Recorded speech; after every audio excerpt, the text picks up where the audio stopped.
Olá, seja muito bem-vindo. Está começando neste momento o programa Adoração. Um programa que já se tornou querido de muitas pessoas porque é o encontro que temos com a Palavra de Deus. Você é e sempre será muito bem-vindo aqui e nós vamos falar hoje sobre um tema fundamental da Bíblia. Qual é a minha parte no relacionamento com Deus? Veja só, importante ou não? Então não sai daí que estamos apenas começando.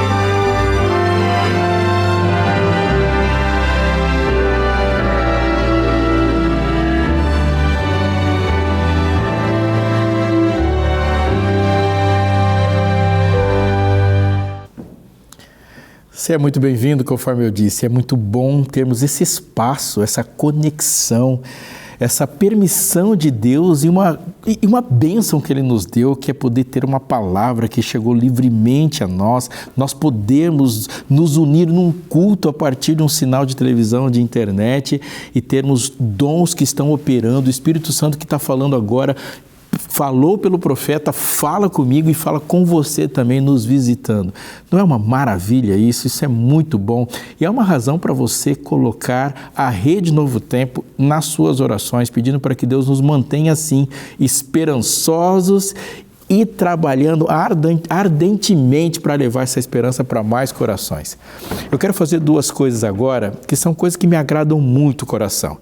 A primeira é dizer para você que você hoje, além da oportunidade de estar agora conversando comigo, participando da programação da Novo Tempo, você pode também ter um recurso fabuloso num instrumento que já faz parte da nossa vida há muito tempo. Você tem um desses aqui, ó, não tem? Um celular?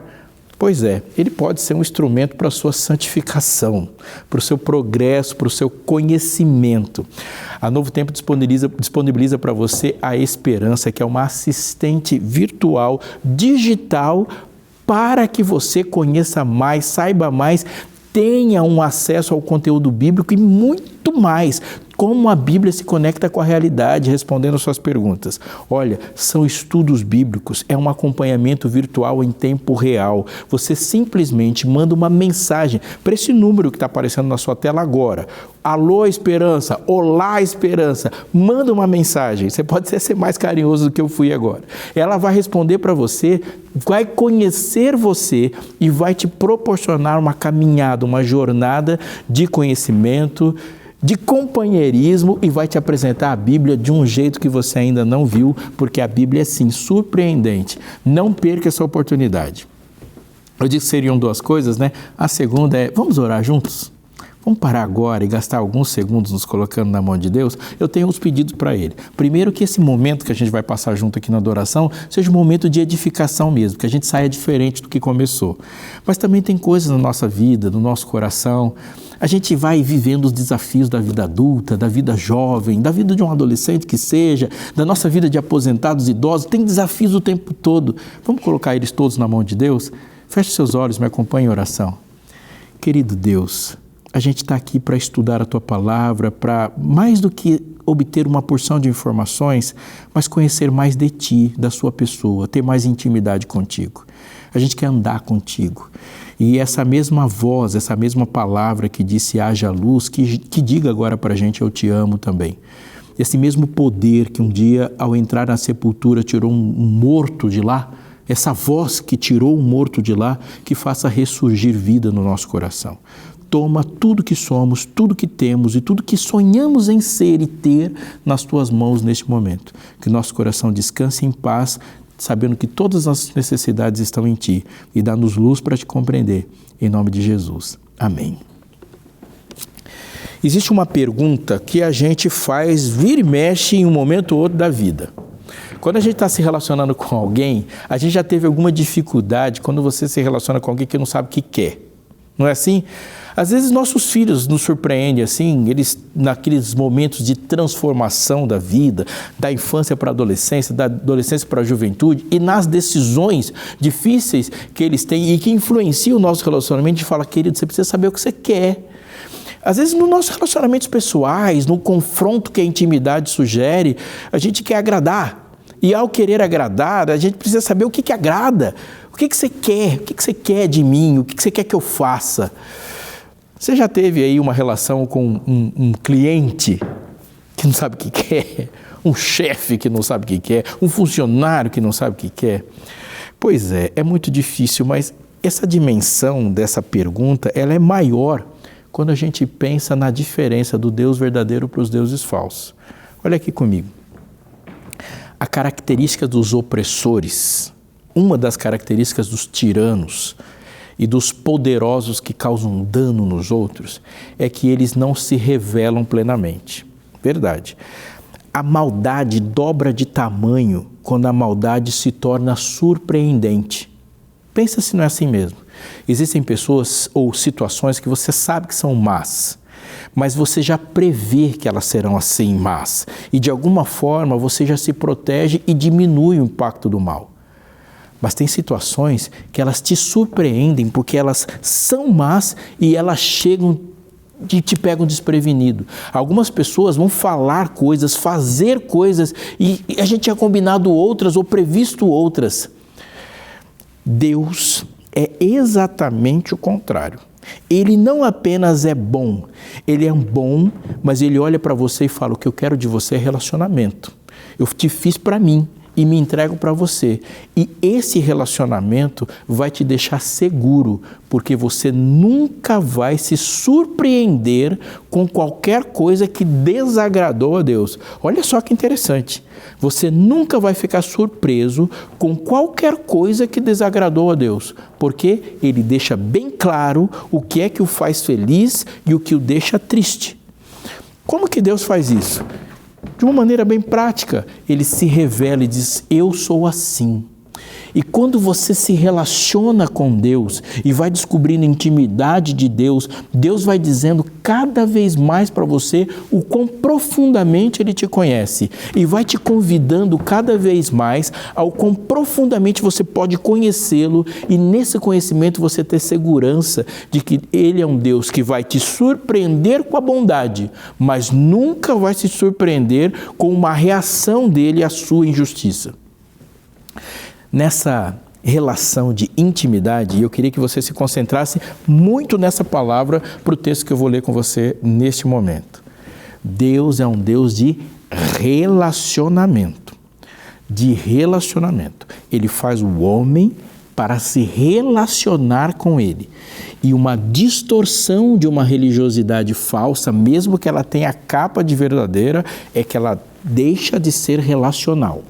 Muitas vezes nós deixamos de nos relacionar com Deus e nos concentramos em se relacionar com um prédio, com itens de um prédio. Deixamos de nos relacionar com Cristo crucificado e ressurreto e começamos a nos relacionar com as coisas e ritos que remontam a Ele. E isso não é nenhuma novidade. Deus chegou para os escribas e fariseus e fala, você não está se relacionando comigo, você está se relacionando consigo mesmo por meio de ritos. Você não está me seguindo, você está se seguindo e usando meu nome para isso. Olha o que diz nesse texto de fundamental importância, escrito pelo profeta Miqueias. Miqueias, no capítulo 6, um trecho curtinho dos versículos 6 a 8, ele diz de um poder de síntese fundamental para que a nossa fé seja sólida, feliz, válida para com Deus.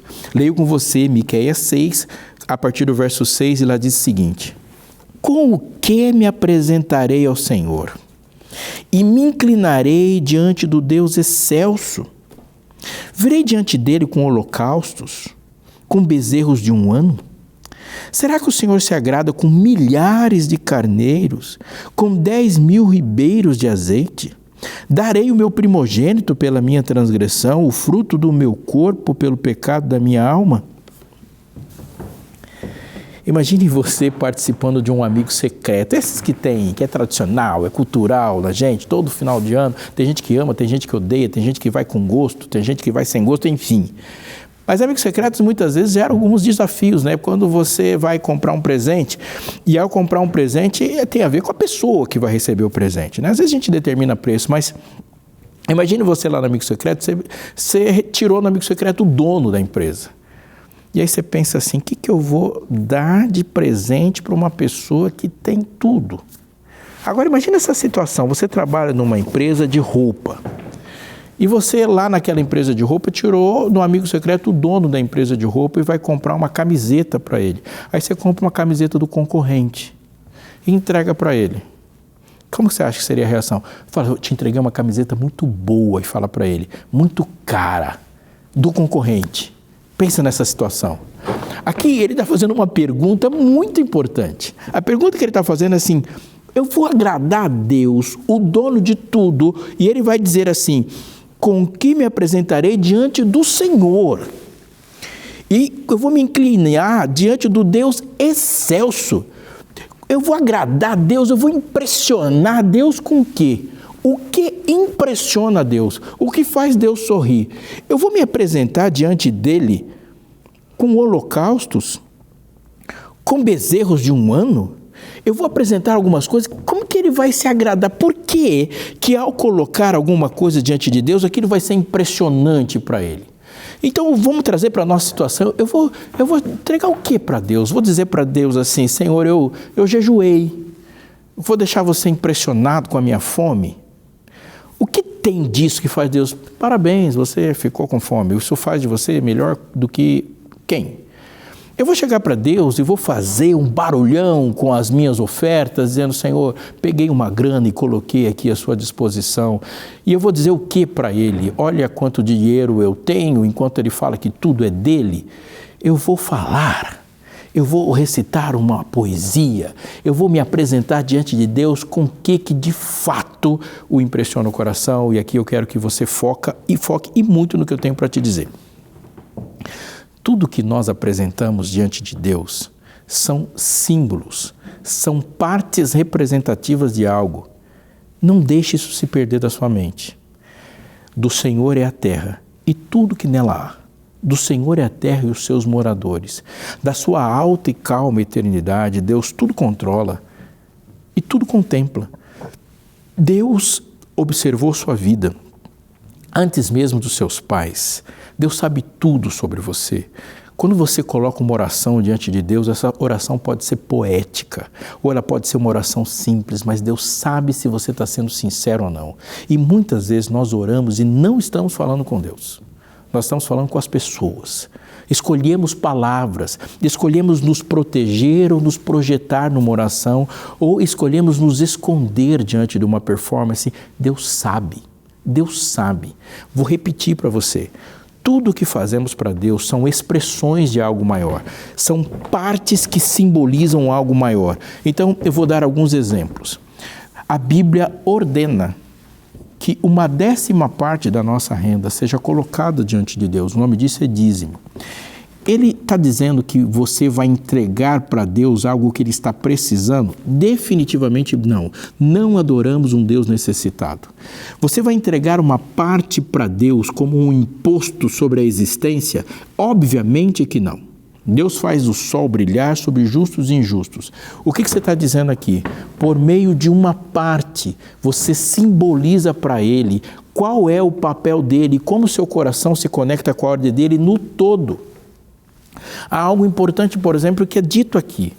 Um filho primogênito, ele representa na Bíblia a família toda. O primogênito é a continuidade e a presença da família no futuro. Quando Deus quis dizer, todo Israel é meu, Ele disse, me consagre todos os primogênitos. O primogênito recebe porção dobrada da herança, ele concentra todo o valor, toda a religião, todo o projeto de família de ter novos filhos. É só o primogênito que recebe o sobrenome do pai. Entregar o primogênito é entregar tudo. Você pode ter 50 filhos, mas diz para Deus que Ele é dono de tudo por meio daquele primogênito. Dessa forma, um culto, uma música, um ato litúrgico, um símbolo de liturgia, ele sempre representa algo maior. É como você entregar um presente. Não importa quão caro seja esse presente ou quão barato seja esse presente, o que importa são os valores que estão incutidos ali, que representam algo maior. Onde está o perigo? Quando o rito vira rito, quando a expressão é maior do que aquilo que ela expressa. Quando nós vivemos uma vida religiosa onde não há relacionamento e quando a gente passa a adorar e amar, nos deliciar no sabor do bolo, a encantar os olhos com a decoração da festa, amamos as bexigas, amamos as paredes pintadas, nos deliciamos e temos uma carga de endorfina maravilhosa com a música, gostamos da playlist, gostamos do barulho e até gostamos de conversar e trocar informações e fazer um network com os convidados. A gente passa a amar a festa, mas não temos nenhum relacionamento com o aniversariante. Não sabemos quem é e se ele aparecer ou não aparecer, a festa para a gente foi suficiente. Aqui Deus está dizendo, e aqui há Miqueias fazendo uma pergunta, eu vou apresentar diante de Deus, eu vou aumentar o rito, eu vou aumentar a oferta, eu vou aumentar o símbolo, em vez de dar um anel de prata, eu vou entregar um de diamante para dizer o quanto é isso, eu vou entregar tudo. Aí ele mesmo vai responder no verso 8, ele já mostrou que é bom. E o que é que o Senhor está querendo de você? Essa pergunta é de ouro, meu querido. Essa pergunta, você que está me ouvindo, ela é essencial para qualquer sucesso numa vida com Deus. Ele disse, e agora é a hora que a gente para, concentra, abre os olhos e foca nele, abre os ouvidos e fala, Senhor, diga, porque é exatamente a minha pergunta. Eu quero te agradar. Eu quero que você olhe para mim e fale, é isso. Eu quero ter uma relação de troca afetiva de verdade, onde o Senhor me faz sorrir e eu faço uma coisa que te faça sorrir também. Eu quero andar no dia, acordar e dormir dizendo, está tudo bem entre nós. Então diga, Senhor, se não é um monte de ritos e ofertas e a quantidade de coisas que eu posso oferecer, o que é que você quer de mim?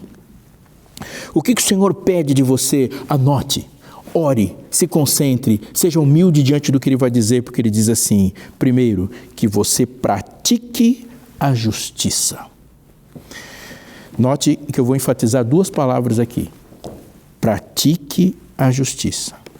Ele não está dizendo para que você tenha ato de justiça, que você veja a injustiça em uma circunstância específica e responda a injustiça. Ele não está dizendo isso.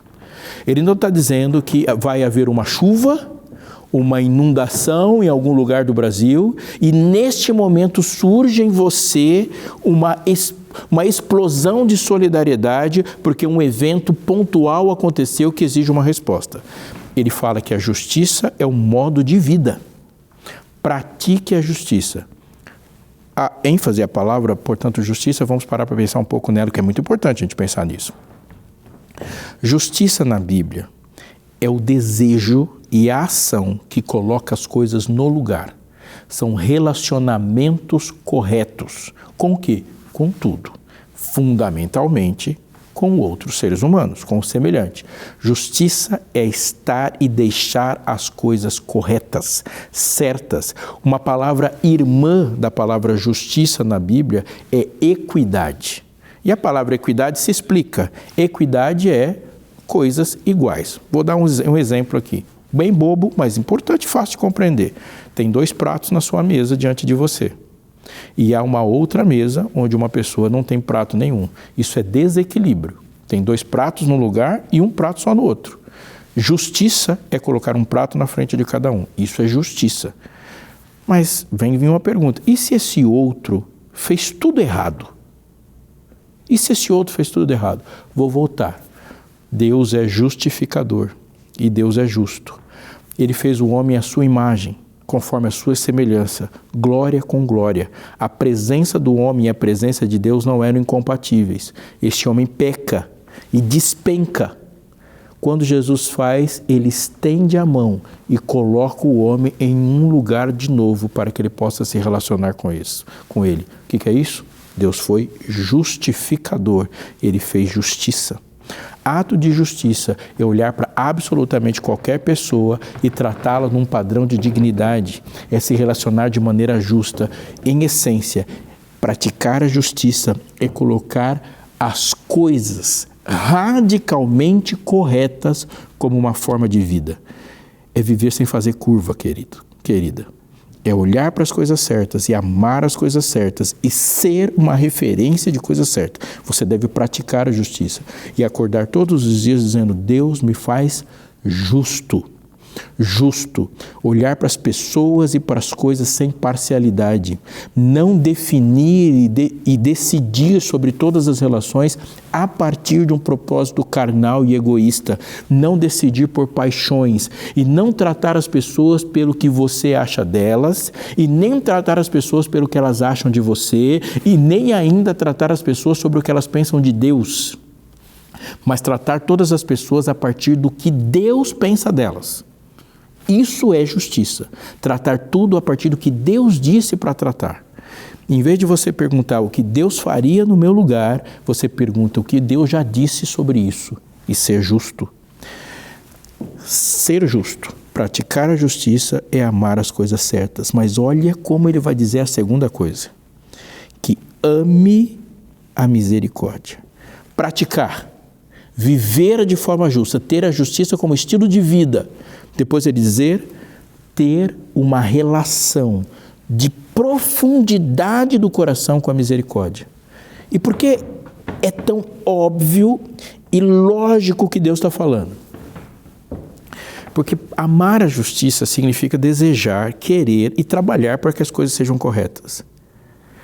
Mas assim que você fizer isso, você vai descobrir que as pessoas que vão ser alvo da sua justiça, elas falham. Vou voltar para o primeiro exemplo. Ser justo é você ter 2 pratos na sua mesa e alguém não ter nenhum. E você vai tirar do seu um prato e agora tem um prato em cada mesa. Você vai fazer essa pergunta. Mas aquela pessoa que está com nenhum prato, ela pecou.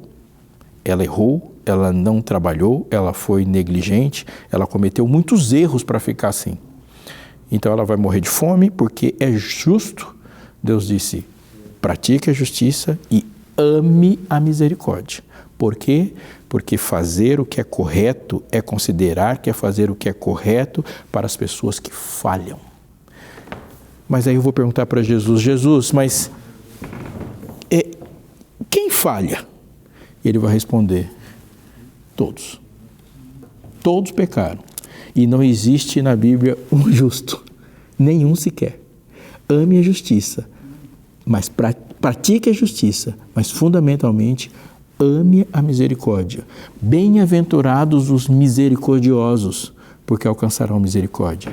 O que é ser misericordioso? É olhar para as pessoas e estender para elas a mão da compaixão.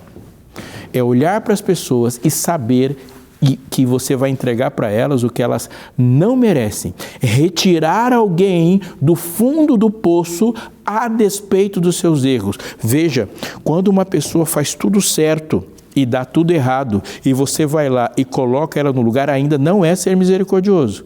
A misericórdia é um ato de auxiliar, ajudar, abençoar uma pessoa que não merece. Mas eu devo fazer isso? Nenhum de nós estaria salvo se Deus não fosse misericordioso. A misericórdia de Deus se manifesta quando Deus olha para mim e para você, que não merecemos absolutamente nada. Ele fala, eu vou te salvar. Há uma história profunda, emblemática que Jesus contou sobre isso. Alguém se apresentou diante de Deus e começou a orar, dizendo para Deus, Senhor, graças te dou porque eu não sou como este. E ele falou todos os atos de justiça própria que ele faz. E este saiu do templo do jeito que entrou, porque orava de si para si. Um outro pecador, humilde, chegou de Deus e disse uma frase de ouro. Tem misericórdia de mim, porque eu sou pecador. Porque eu errei, eu só tenho uma coisa para te pedir. Misericórdia, porque não tem nada que eu entregue para você para dizer que eu sou justo. ame a misericórdia. Faça da misericórdia não um ato contrário à sua vontade, mas peça para que Deus coloque em você a misericórdia como um desejo. Você ama a misericórdia, ama quando você é misericordioso e ama quando você vê misericórdia por aí, mas ele não termina desse jeito. E isso é incrível. Pratique a justiça, ame a misericórdia. E 3, ande humildemente com seu Deus. O que ele está dizendo é o seguinte: faça o certo, perdoe e ajude quando aqueles que não conseguirem fazer o certo precisarem de você. E 3, lembre-se, você também erra. Condene o erro. Condene o erro, nunca seja conivente com o erro. Mas quando você encontrar alguém que errou, estenda a mão. Mas lembre-se, você também erra. Isso significa que você deve fazer da justiça algo importante e uma prática na vida. Ter uma relação de coração profunda com a misericórdia que muda o mundo. Mas todos os dias da sua vida você tem que lembrar que você é alvo da misericórdia e andar humildemente com seu Deus. O que é andar humildemente com seu Deus? É fazer perguntas que aqueles vitoriosos da Bíblia fizeram. Por exemplo, a pergunta de Pedro tem que ser a sua pergunta. Mestre, pescamos a noite inteira, eu fiz o meu jeito a vida toda, eu fiz o meu jeito até agora. Mas sob a tua palavra eu lançarei as redes. Isso é humildade. És tu? Se és tu, manda-me ter contigo. Humildade diante de Deus é dizer: o que o Senhor está pensando a respeito? Senhor, eu posso até estar pensando outra coisa agora, mas eu vou fazer somente o que você falar. A humildade, andar humildemente diante de Deus, é ter a pergunta e a frase de um vitorioso como Moisés, que diz: se a tua presença não vai conosco, não me faça subir desse lugar. Ou eu vou com você, ou eu não vou. Andar humildemente diante de Deus é todos os dias se prostrar em oração, se apegar à palavra e dizer o que Jacó falou. E o que Jacó falou? Eu não te deixo ir enquanto não me abençoares. O Senhor é tudo que eu tenho, o Senhor é tudo que eu quero, o Senhor é para o Senhor que eu vou. Andar humildemente diante de Deus é colocar a Deus como absoluto diante de tudo. Quando Ele diz, você faz. Eu quero te fazer uma pergunta agora. Você está ouvindo Deus dizer para você fazer o quê? Agora. Levantar do seu lugar, pegar o telefone e dizer assim: eu enrolei até agora, mas eu quero te perdoar. Eu quero pedir perdão. Deus está dizendo para você fazer o quê agora? Voltar para a palavra? Deus está dizendo para você voltar para a igreja, então volte. Volte. Se você faz muito tempo que está aí e está ouvindo mensagem de Deus, mas Deus está dizendo: volte e peça de novo, diga ali, daquela igreja que você saiu, vá para a igreja e se batize. Você está assistindo um canal de uma igreja que está dizendo para você: é hora de se entregar completamente, então se entregue completamente. Você já ouviu muitas vezes. Você precisa estudar a palavra. Hoje, no começo do programa, eu disse: estude a palavra. E agora, no final, eu digo: andar humildemente com teu Deus é admitir que Ele sabe mais que você, pode mais que você e faz de você um vencedor sem que você se desgrude dele. Andar humildemente com seu Deus é saber que você é vasinho. Vaso grande não transborda, mas vasinho transborda o tempo todo. E mais que um vasinho, você é vaso rachado. Vaso rachado não sai debaixo da torneira. Ele tem que ficar o tempo todo ligado à fonte de água para estar cheio. Andar humildemente com seu Deus é se prostrar em oração. E é exatamente isso que eu vou fazer com você agora. Pai querido, nosso Deus, essa oração é de consagração, de entrega. Senhor, nos dê esse dom, esse fruto do Espírito de amar a misericórdia, mas também, Senhor, que a justiça seja prática na nossa vida e decididamente o nosso andar, o nosso caminhar, o nosso viver, a nossa postura seja de humildade. Aqui, Senhor, dá-nos paixão pelo que é correto, dá-nos misericórdia por aqueles que não conseguem fazer o que é correto e falham, mas dá-nos, Senhor, a constante lembrança de que a gente também falha, em nome de Jesus. Amém.